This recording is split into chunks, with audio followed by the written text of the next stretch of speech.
What's up with you, man? I hop on the second I hop on. There's a little bit of there. What's going on, y'all? Gordon Xavier here. It's been a little minute since I've hopped on here, but today I just feel like sharing and connecting, man. It's been an incredible season for me, man. Let's see. Let me get the light in here and take this hat off. It's been an incredible season for me, filled with good to see you as well, man. Filled with so much exploration and shadow integration, right? And in those seasons, what's up, Cloudhound? How you living? How you living? In those seasons, man, of kind of going deep and doing a little bit of shadow integration and getting to know yourself on a deeper level. Me personally, I like to kind of get off social media, and off of YouTube. I know over the last year or two, I've been kind of on and off with creating content on YouTube, but I'm always gonna be around. So now today I want to share with you guys some really, really cool concepts, man, that have just made a really, really big impact on the way things have been working out for me in my life. And that's what I do on here, man. I just share things that I've learned, pass them on. Hopefully, it serves y'all. But and as I'm sharing, man, feel free to interject and share, your ideas. What's going on, Jim? How you living? Good to see. Well, I can't really see you, but good to feel your presence. But feel free, guys, to leave any thoughts, questions, ideas you want to explore in this time. But let's see, what do you say here? How can I manifest an astral version of this to offer me love? I don't know about all that. A shape-shifting reptilian. Oh man, what's going on, man? How can I manifest an astral version of Dizzy Ridley to offer me love and protection in my travels? That's a cool question to kick it off with. Me personally, I don't do a whole lot of astral projecting anymore. What's up, Dave? How you living, man? Hey, thank you, brother. I appreciate the love. I don't do a whole lot of astral projecting nowadays, but when I was, man, I didn't really get that deep into it where I'd be manifesting forms of people. But I have set intentions and seen those intentions play out in my astral projection experiences. So the advice I'd give you in that scenario is to just tune into the vibration you want to experience. Yeah, good. I'm glad you caught me. But just tune into the vibration of what you want to experience and feel it beforehand and take that feeling with you into the experience. All right. So I got a cool question I'd like to hop into right here from Clownhound. How can I heal myself? Okay. I would love to, if you can elaborate on what kind of healing you feel that you need. And guys, while you're here, if you want to hit that thumbs up so other people can see that I'm live right now, that would be dope. That'd be cool, But healing, man, healing has been something that has been huge for me this year. Like I said, I've been doing a lot of shadow integration work. And what that means is, you're going into those, kind of those dark corners of your mind and in your heart, and you're acknowledging things. And you're learning how to integrate those subconscious blockages into your life in a way in which it's not holding you back anymore. And so, moving into how you can move into a more healed state of being, right? How can you heal your astral body? Well, I'd say start off with, where everything is connected, in life. Everything affects everything. So if your astral body you feel is out of whack, right, it's damaged, it's not, functioning at its highest level, well, there's an aspect of you, maybe mentally, physically, or emotionally, that, healing needs some acknowledgement. Healing, in my opinion, takes place when you are able to acknowledge things, right?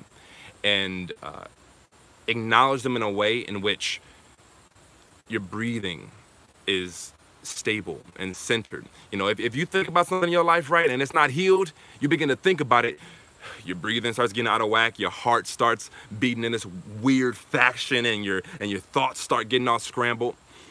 So, healing takes place to me when you're able to be with something, right? Your body, say for example, you get a little cut on your arm, right? What happens? Your body already naturally begins to heal itself, right? And what happens is if it's not healing itself, there's some kind of blockage in the organism, right? If there's a space in your mind that, you feel is damaged, your mind is designed to heal itself. The body, the human being is designed to live to last forever. But we find ways of, toxifying ourselves that keeps us from growing, that keeps us from healing, that keeps us from being more whole. So you gotta acknowledge some stuff. What are some things in your life right now that are weighing heavy on your heart? And sometimes it's hard to see that because the mind is going haywire.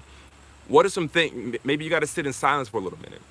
What's the first thing that pops up when you silence your mind and you just be for a minute? What's the first thing that pops up? Oftentimes that's something that needs a little bit of acknowledgement, that you've been it'll pop up in your day-to-day, but you got to stop doing that. You got to be with it, write about it, talk about it, man. One of the most healing things you can do, I swear, is talking about it. That's how this whole YouTube channel got started. I wanted to express, I wanted to get things off my chest. I wanted to think things out, but I didn't really have any people around to do that. So I started making videos. I started talking about it and expressing it. And, so one of the most healing things you can do is express what you feel may be, you have the answers already, man. That's one of the beautiful things about being human and, being a spirit, is you got the answers already, but you convince yourself that you don't. So you gotta, stop the convincing and let those answers come to you. So I'm gonna let you digest that for a second and share with me what else you got on there. I'm gonna look at somebody else's stuff. Let's see. What will you face upon the afterlife? That's an interesting question. Me personally, I have theories, right? I got theories. Do I have absolute knowing? Not yet.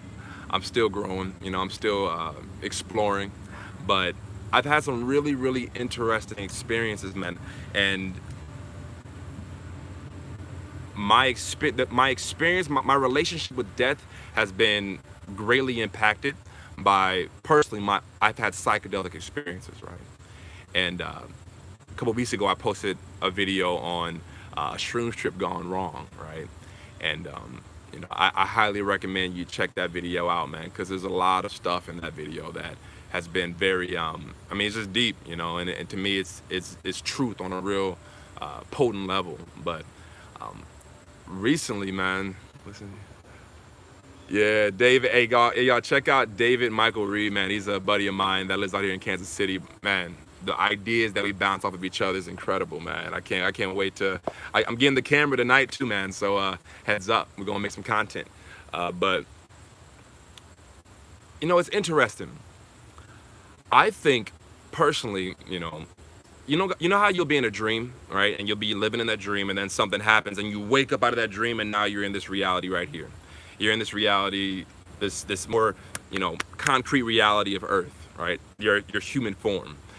Isn't it interesting? In the dream, sometimes when you're not lucid, that dream is all you know, and that dream is your reality.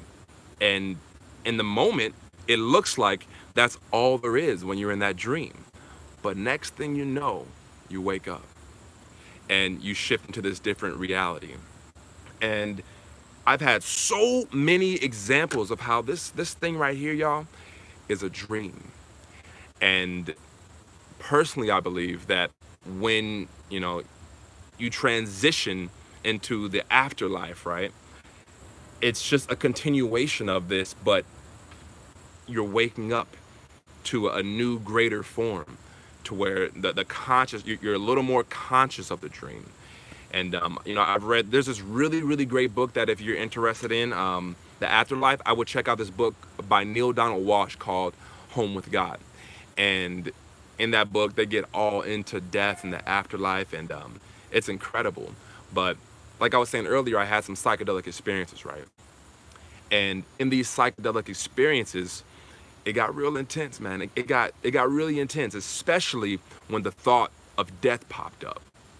And when that thought popped up, and I progressed into more of the, the visuals and the hallucinations that came with the third eye opening up in these psychedelic experiences.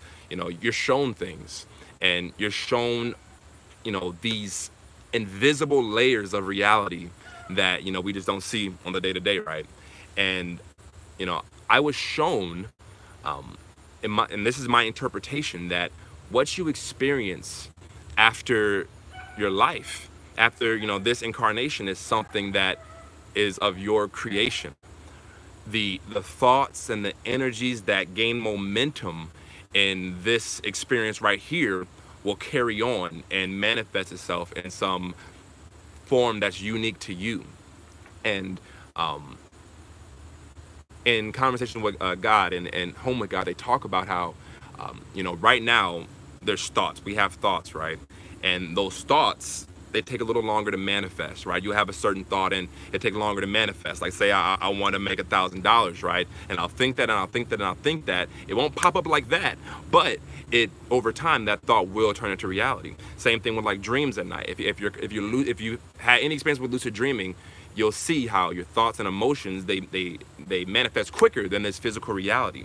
Well, in that book they talk about how and other people's experiences, like people who have had near-death experiences, have died and then have come back. They talk about how when you leave this body, this physical body is no longer burdening you, right? This body is it's a burden on the spirit. It slows things down. It makes things more solid. And when you pass away, you don't have this body to burden and solidify the spiritual energy that you are, the thoughts that you are. So when you have a thought and when you leave your body and you have a thought, it instantly manifests. And so this oftentimes shocks the spirit when they leave the body, because they're bouncing around from thing to thing to thing, because their thoughts are moving so rapidly. And so, that's a theory. That's another thought. I haven't died, so I don't have, in my belief here on life, you gain knowing through experience. And so I haven't experienced that, And so, can I solidly say what happens after, we leave this body? No, but I can theorize, and I've had experiences that have, pointed to a few of those things that I shared. So, how does that resonate with you? What do you think about that, man? I think that's such a cool topic to explore. Let me look back at some of the comments right here and see what you guys got going on. What's going on, Jonathan? Good to see you, brother.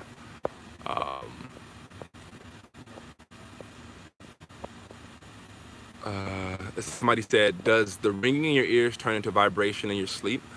I don't necessarily think it turns into vibration, but it signifies, you experiencing, the vibrational state. I think it's a signal. Yeah, man, I'm glad the things I share with you resonates, man. I try to stay tapped in, and, when you're tapped in, truth is truth, and I think, everybody has the same, capacity to know the truth. You just got to tap into it. But yeah, like I said, tensioning back, a signal of that you're becoming more aware of the vibrations that are already there. Going back, let's see. Okay, somebody had a really cool question about meditation I want to hop into real quick. I wish to meditate for hours on end to reach a heightened state of consciousness, like a lama or a monk. But once I get to 2 hours, I always move or get up. How do I sit still for long? So long I miss, how do you sit? Okay, the comment faded, but this is a real cool thing. I was reading this book a while back, and someone had the same concept. There was this young monk who came to this master, right? This master who had, he was older, just wise, and, practiced meditation. And the young monk wanted to reach this state of enlightenment. And so he walked up to the master. He's like, hey man, I want to become enlightened. So, I think I should meditate. What would happen if I meditate for 8 hours a day? How soon should I reach enlightenment? It should be fast, right? The monk says, if you meditate for 8 hours a day, you'll probably hit enlightenment in about 40 years. And he's like, oh, 40 years, that's a long time.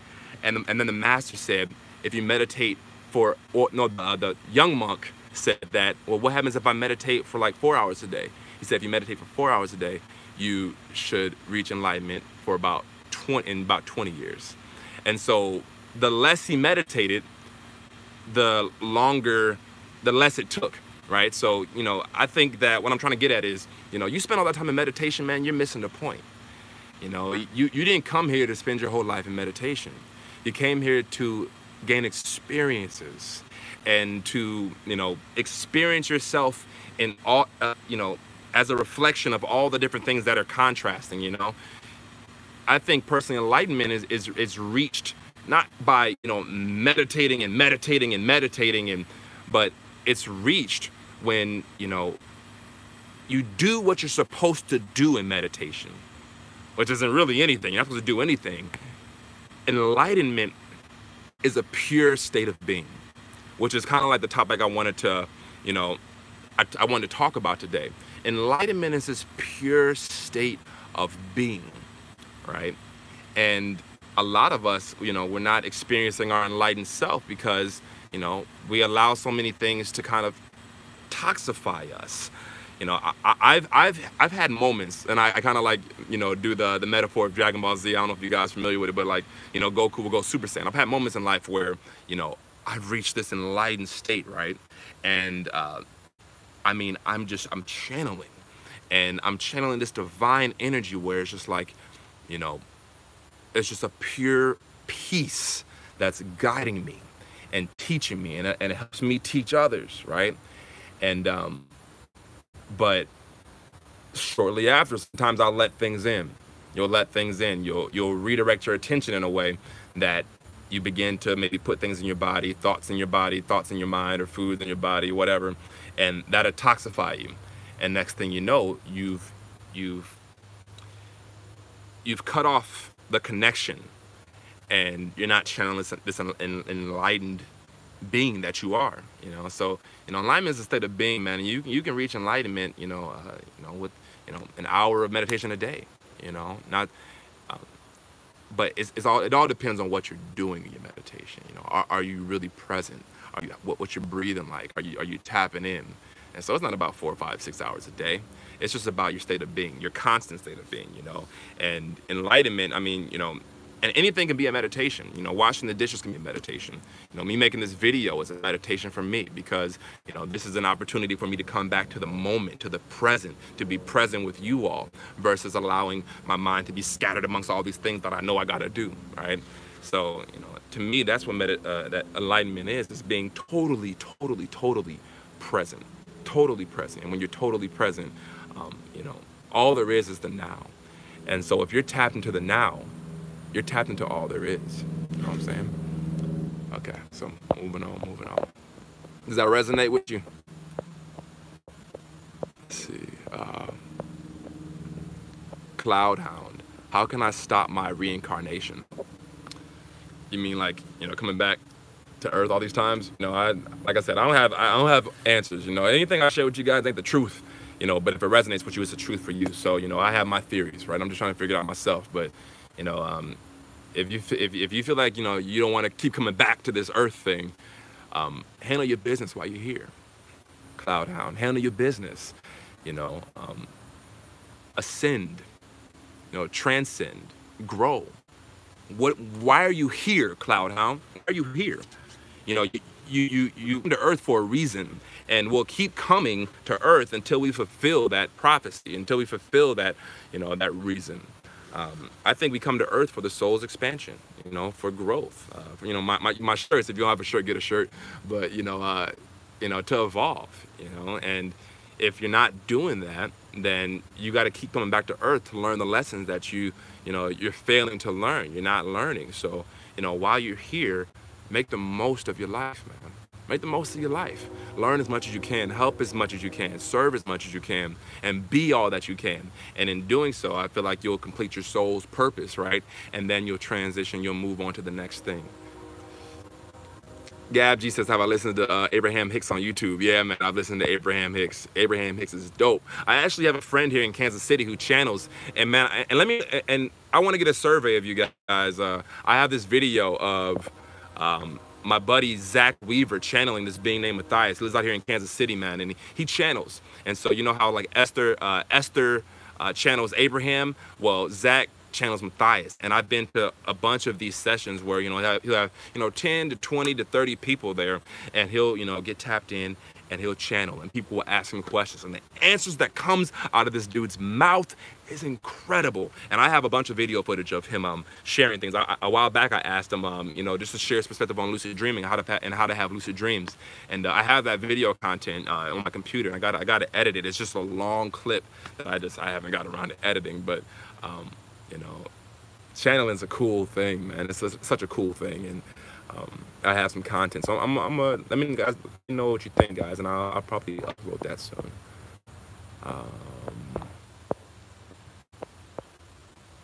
Let's see. Hold on one second. Yeah, I'm checking through.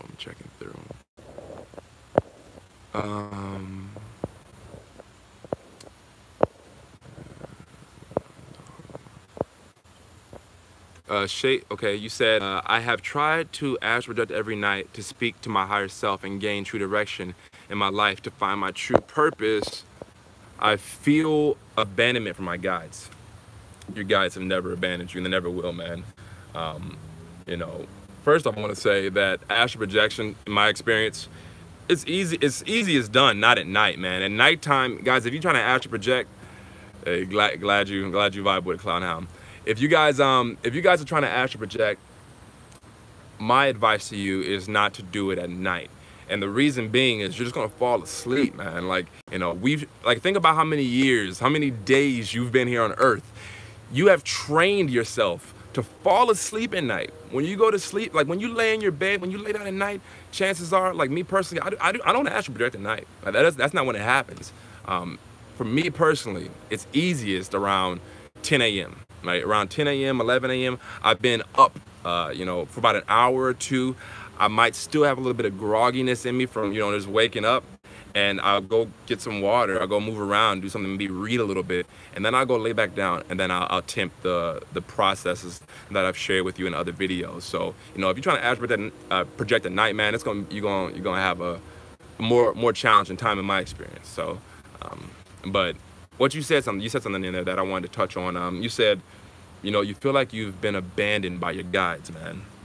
And I can resonate with that. There's been times in my life where I felt abandoned, like, my spirit guides or, or whatever whatever label you want to give that are not with me, right? And they're not present with me. And I've had moments like that. And I think that is a reflection of a deeper issue, because they're always there. They're always there. You always have resources that are invisible to the eye that are working with you and co-creating with you. I think that if you feel abandonment from your spirit guides, let's cut off from the spirit guides. Let's just stay right there. You feel abandonment. That's the real thing right there. It's not about who you feel abandonment from. You feel abandonment. Why? Reflect on that for a little bit. That maybe that issue goes deeper than spirit guides. Maybe there's a experience when you were young. Maybe parents, friends, family. Maybe somebody left your life, and you felt abandoned. And so that vibration of being abandoned has kind of echoed throughout your life, and it's kept you from connecting with people, connecting with your spirit guides, and connecting with yourself on a deeper level. So, you should never feel abandonment. I mean, I'm not gonna say that, man. How does that resonate with you?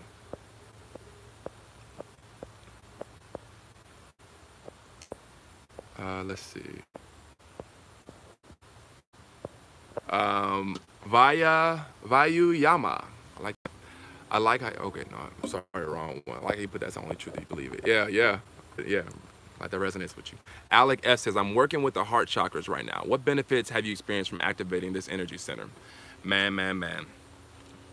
I'm actually putting together so I just got, quick announcement, I just got certified in life coaching here recently. So, and this time that I've been away, I've been doing a lot of studying, on how I can best serve people in that way, and how I could be a good coach to people. So, you know, I just got certified in that. So if anybody's looking to get any sessions in which we, you know, we'll dive deep in whatever direction you need to dive deep, I'm available for that now.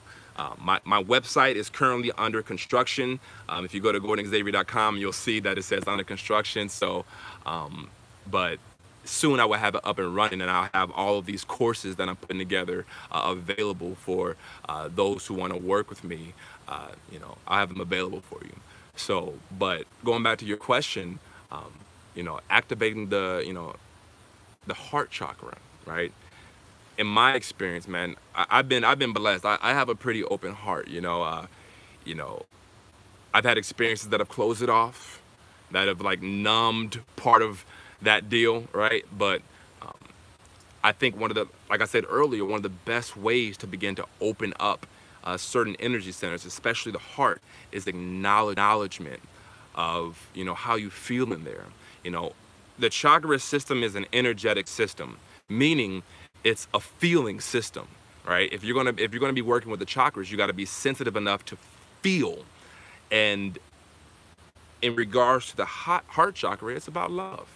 You know, it's about that, you know, that energy that exists in the heart, right? That, you know, it's about love.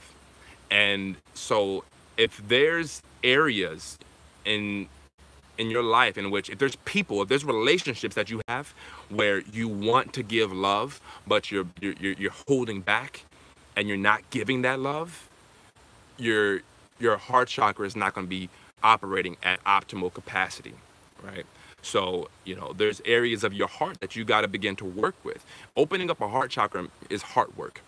You know, you may have an experience that blasts your heart open, but for a lot of people, you know, the heart chakra is something that you got to work on consistently over time, and that's been true for me. And so there's extreme benefits, man, of opening up your heart chakra. There's a video that I made a while back that's all about that, and it's called "How to Open Your Third Eye." And it kind of, you know, by the title isn't really misleading, but it is, right? You'll see the videos like how to open the third eye. People want to open up the third eye to have all these experiences, but their heart is closed. And if you look at the chakra system, the heart is at the center, right? The heart is this is you know, the solar plexus is personal power. Yeah, that, you know, that fire center that brings personal power about. But really, in my experience, the heart powers that personal, that energy center right there. The heart is powering everything. The heart powers the throat, it powers the third eye, and if these are all working together, it's going to blast open the crown. Same thing, if your heart is open, it's going to move its way down to your personal power center. If your heart is truly open, man, all that love that you have for yourself, all that love that you're tapped in and you're channeling, it's going to blast open that power center. And now you're going to have, you know, confidence in a different way. You know, if somebody has self-love, they have confidence in themselves. You know, so it blasts open that personal power, the sexual energy change when love is in the picture, when that loving energy is present within you, your sexual energy change, and you're grounded in a different way. You know, I have a large amount of love for myself, man, a large amount of love for people, and, you know, this experience of life, and it's grounded me. I feel secure in myself, you know. So there's a whole lot of things, I mean, there's infinite, you know, benefits to opening up your heart chakra. How do you know if your heart chakra is open or closed? If you have to ask that question, chances are it's partially closed, man. Because you'll know if your heart chakra is open. You'll feel a stupid amount of love, you know. And here's a good indicator, a quick, easy test to see how open your heart is.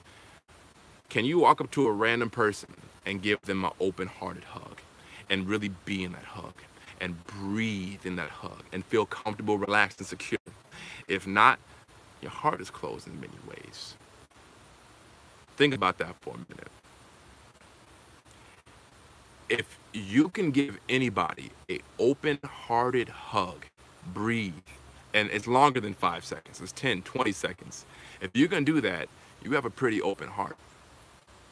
But if you're one of those people that, like, every person that you hug, like, you can't even hug your brother, your sister, your uncle, your auntie, your mom, your pops in an open-hearted hug. If it's a side hug or it's a really quick hug and you're like, okay, enough of that, there's some blockages in your heart. So that's a really quick, easy way to indicate if your heart is open. Okay.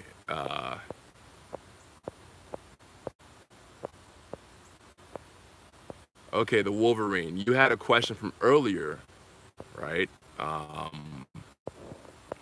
Re-ask it for me real quick. There's a question here I wanna answer, address. Let's see. Because I can resonate with it. I can't. H Metal Mosh. What up? What up? You said, how do I motivate myself to keep making YouTube videos? I love that, man. Because I resonate with that a whole lot, right? You'll see me on YouTube for a long time. I'll go on a hard sprint, and then I'll be gone. And I learned a lot, man, in that experience. You know, in my YouTuber experience. And one of the things that I'm learning, right, is not to be so hard on myself if I don't feel motivated to make videos. Because, you know, motivation or inspiration is something that you got to follow in life.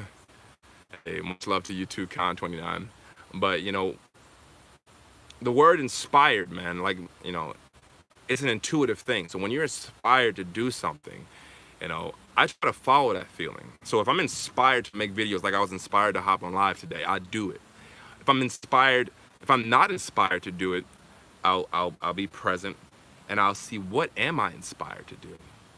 And it's funny, you know, this summer, man, was a kind of a low summer for me, right? Like, I spent a lot of time in what you would call depression, right? My energies I wasn't inspired, I wasn't motivated, I wasn't, you know, living out what I feel to be my purpose. And I get real mad at myself, man. I begin to judge myself for not performing on that level. And it's funny, when I began to stop resisting what I was feeling that I felt like doing nothing, right? Like literally, I wanted to do nothing. And I was resisting that for a long time. And and when you're in a state of resistance, you can't pick up on the inspiration that life is trying to bring to you. And so when I stopped resisting what I was feeling, the lack of motivation, and I was like, you know what, I'm just gonna be a lazy mofo and not do it. That's when other things began to come to me. Other, you know, insights, knowledge, opportunities, you know. So in the times that you're not on, right, you're not on the line when it comes to making your YouTube videos, you know, don't be too hard on yourself. And be with what you are and go with that. And chances are you're gonna learn something that makes you want to make a video. You know, so I operate on with YouTube. I operate on inspiration. Like, you know, it's some people may not agree that's the best way to do it because, you know, it's kind of like a business. You want the numbers to grow. You want to be able to, you know, make money doing this stuff. And, you know, for me right now, I'm not so focused on that. More so just focused on finding this. Somebody called again. You guys still there? Okay. So like I was saying, I forgot what I was saying. But you know, so just don't be so hard on yourself. Be with where you are right now. Go with the flow. You know, at least that's my experience. Another more practical thing that you want to keep your YouTube channel up and running. They do have a feature on here where you can schedule videos. So say you might, you know, you might make like 10 videos in a day. You might make 10 videos in a week. Well, space your videos out accordingly to how productive you are. So, you know, one mistake I would make is I would make post 5 videos a week, but people keep on calling me, man. Hold on 1 second. 1 second. Ouch, keep calling me. Hold on.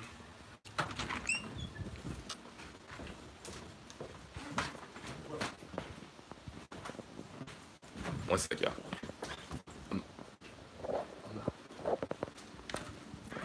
Yeah, okay, I'm back. Okay. Oh, but yeah, there's a feature on here. One mistake I would make with YouTube videos is I would post, 5 videos in a week when really I could have spaced them out. Those times in which I was gone off of YouTube for a month, I could have they have a feature here where you can pre-schedule your videos out, and so you can like schedule a video to upload 2 weeks from now, and so yeah, check into that. So I hope that serves you. Hey, if y'all on here, go ahead and hit up the thumbs up button for me so people can see it. Whenever you do that, it boosts it up in the people's timeline so everybody can hop on, tap into the community. You know what I'm saying? Okay, so moving on, I'm gonna check out somebody else's.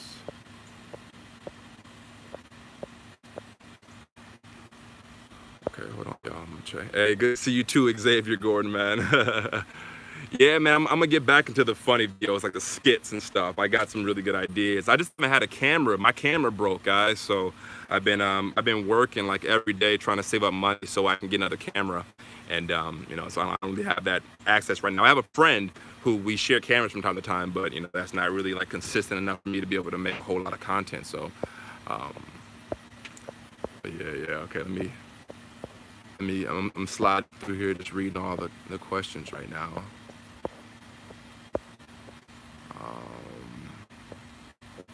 Oh, you said if I ever tried DXM. Never heard of that, man. But interesting. Yeah, I haven't looked into that. I am a fan of psychedelics. They interest me. Me being an astral traveler, I'm always looking like, okay, let's see what's up with this consciousness, So see how it molds and shifts. See what they have to teach me. Let's see. Okay, here's a question from Jonathan. So, as an empath, what do you do when there's too much energy coming at you? Okay, that's a very good question, man. Because I would experience that a whole lot. I began to experience social anxiety. Let me get comfortable. I would begin to experience. Let me just cheer up some. Hold on, y'all.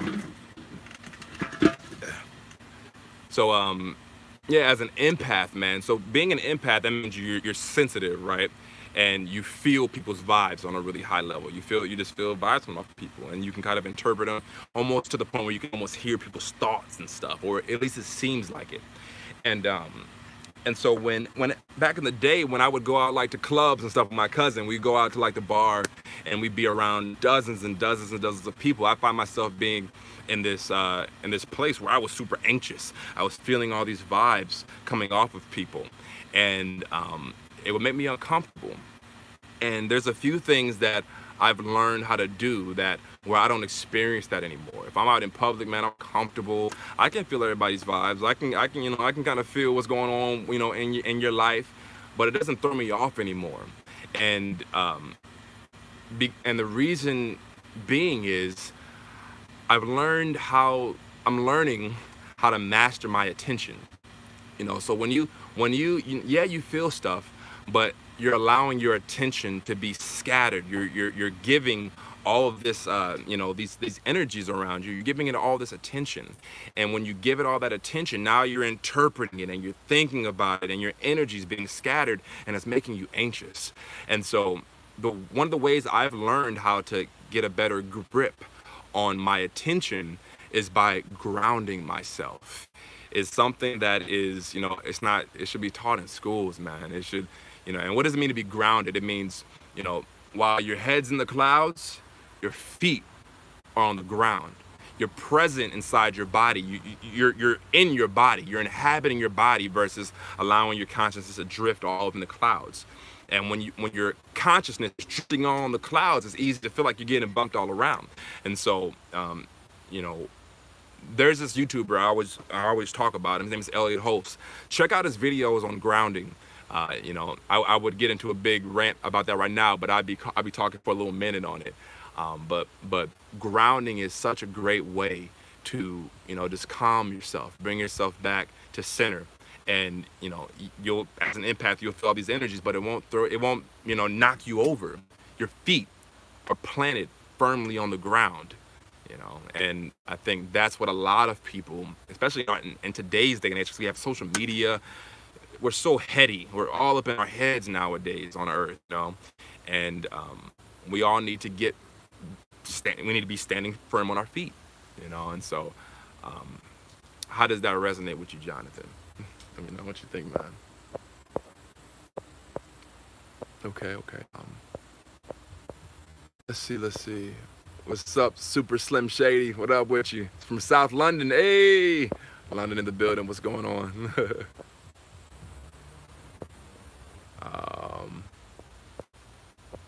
let's see. One sec, y'all.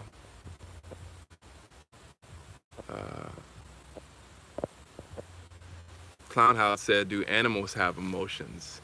Animals have emotions. They may not be as complex as ours, because we have, you know, we're like super conscious beings, you know what I'm saying? Like our brains are these like really, really complex things, and we have this ability to be aware of our awareness. And so we, you know, we have a different relationship with our emotions versus like animals. You know, animals, their emotions are, you know, not riding in their imagination the same way ours is. You know, their emotions are more primal and instinctual, so they're a little more basic. You know, like we can describe all of these arrays, these you know, these all these different variations of, you know, really there's only two emotions. There's love and there's fear. And then there's variations of all these emotions. There's all these variations of love, and there's all these variations of fear.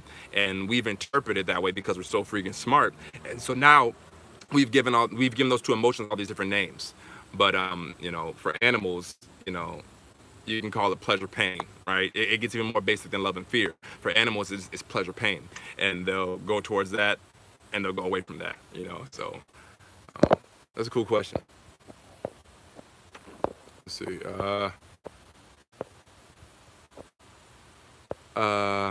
Let's see. Edwin asked earlier, have I talked to Ryan Cropper in a little minute? It's been a little minute. We talked maybe some months back, but it's been a little minute. He's doing his thing though, man.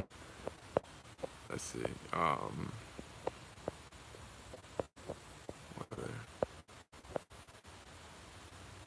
Appreciate the love, Super Slim Shady, man. You know, hey man, trying out here at least, you know, just trying to eat, man, keep the lights on, you know. But what other questions y'all have? If I missed a question from earlier, just feel free to retype it, because, you know, people are sending stuff, and so it gets lost, and it's kind of difficult to, you know, track all that, you know. So, oh snap, glasses. My glasses, I don't know why, man, my glasses just get dirty. I'll just be sitting here all of a sudden they're dirty, you know what I'm saying? Like, I should wear my contacts. But let's see what else going on with y'all. That's interesting.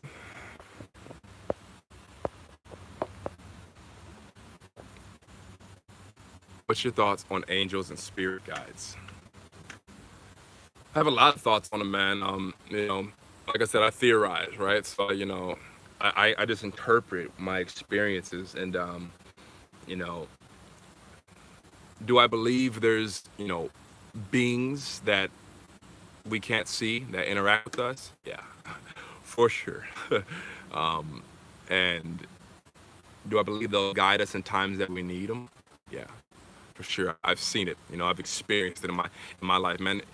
It's funny, and you know, and here's a cool thing. I think the reason being you asked that is you like to experience more connection with your spirit guides, right, or your angels, and you know, they're always available, right?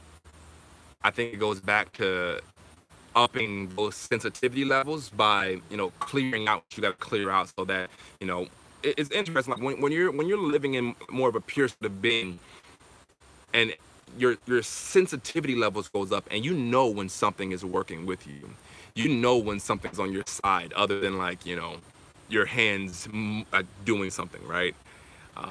And so it's experiential. Like I couldn't really give you like solid facts about angels and spirit guides and stuff, but I can give you my experiences, man. And you know, in my life, so many times when things could have ended real badly, right? Like could have went south.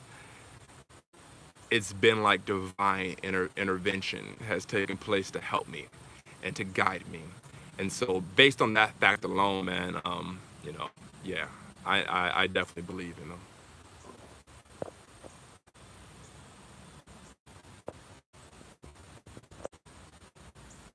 Question: have you transformed into God mode or higher self mode during astral projection?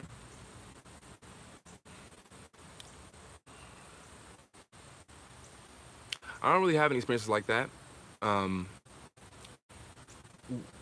Whenever I astral projected, you know, like when I was doing that a whole lot, it was more so student mode, right? Like an explorer, right? Like think of entering the astral world as right now you're in like wherever you're at. Like right now I'm in my backyard. Well, entering the astral realm is like, okay, I'm going from my backyard to the front yard, and I've never been in my front yard before. Okay, you know, it's like, yeah, I'm still conscious and present here, but this is different, and I got to explore now and figure this out and learn. And so, you know, that's been my experience with astral projection. Like I'm just an explorer, you know, and you know, it's been a while since I've astral projected. You know, like I still have incredible dreams, but I don't really project the same way just because my lifestyle's a little bit different, you know, and it's not as high up on a priority as it once was for me. Like when I first entered, you know, this spiritual, you know, journey, I came across astral projection and I was obsessed with it. I'm like, I gotta learn this, I gotta figure this out. And I spent a lot of time meditating and really trying to tap into that, you know, that consciousness of someone who astral projects. And I did that and I had a lot of cool experiences. And, you know, but at the same time, I have a life here on, you know, in this physical world. And I felt more inspired and I feel more inspired nowadays to really, really engage with that on a deeper level, you know? And so I haven't really, honestly, it doesn't interest me the same way it used to. Even though I've had amazing, cool experiences with astral projection, nowadays it don't interest me the same way. So, you know, now will there come a time where it does interest me again? Oh, I bet, you know, especially when I'm probably, you know, a little more financially stable, have a little more time on my hands. I'm walking in my purpose and passion more so. I don't have a 9-to-5 job that I gotta go, you know, exchange my time for all the time. You know, would I direct attention back towards that?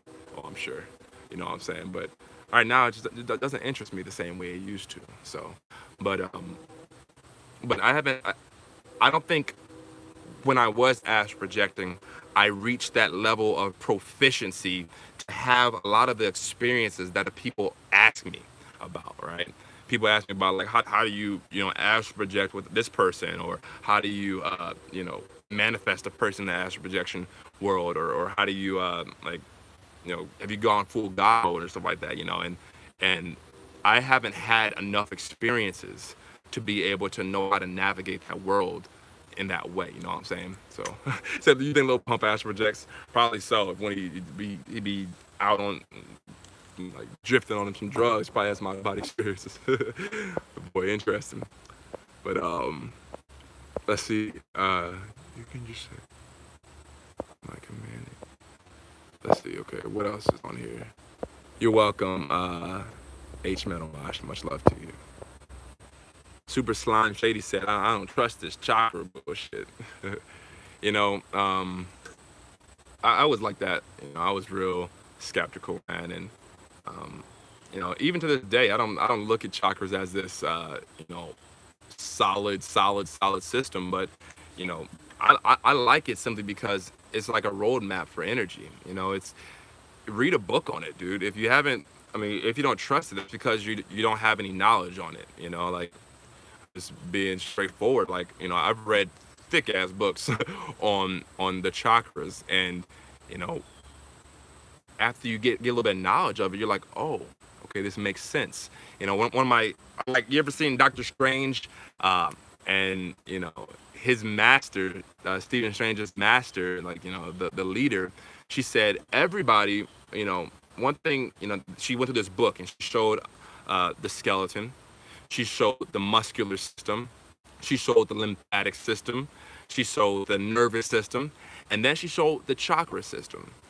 And what she said that really hit me, and it was really interesting. She said, see, all the people who came up with these maps, these pictures right here, they weren't able to see in whole, but they were able to see in part. And so, that's what I look at the chakra system, as it's just like, you know, a, one of the many roadmaps of this human vehicle, man. And when I learned about it, it makes a lot of sense. And but who cares? Like, if it serves you, it serves you. If it doesn't, it doesn't. Move on. Like, it's not like I don't get all wrapped up in concept, man. Like, I'll play around with thoughts and ideas, and if it serves me, it serves me. If it doesn't, it doesn't. I'm moving. I keep it pushing, and so, yeah.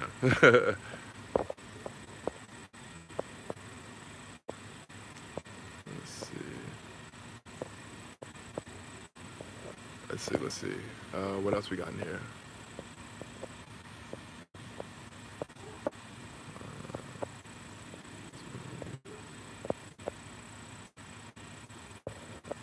Okay, so much real. That's a cool question, Clown. How you said, are soulmates real? And if so, what is a soulmate? I have an interesting perspective on soulmates, man. I personally don't believe there's a such thing as one individual soulmate. I believe we're all soulmates. We all are we're all dancing in life together, man. We're all feeding off this soul of earth. We all got the same sun. That the sun is spiritual, man. The sun, they used to They used to worship the god as the sun as a god, right? The sun is the most pure energy coming down onto earth. And it links all of us. And so I think all of us share a soul, man. And we all there's individuations of it, right? there's individuations of the soul, and we all have our own little vehicles that we're all in. But I think that I think God is using us, right? There's one God, there's one spirit, there's source. And source is using all of us humans to experience source itself, and experience itself in as many ways as possible. And because it's infinite. God is infinite. It's infinite intelligence, right? And so it's always reincarnating and trying to experience itself from all these different angles, if that makes sense. So but there's this really good book, man. If you guys ever read this book called Conversations with God, it's not religious or anything. It's just an honest conversation with someone who with a guy who is receiving these very divine answers that resonate deeply with me and a lot of people. And but it's just a great book, man. I checked that book out. It's not religious, but it's to me it's just truth. So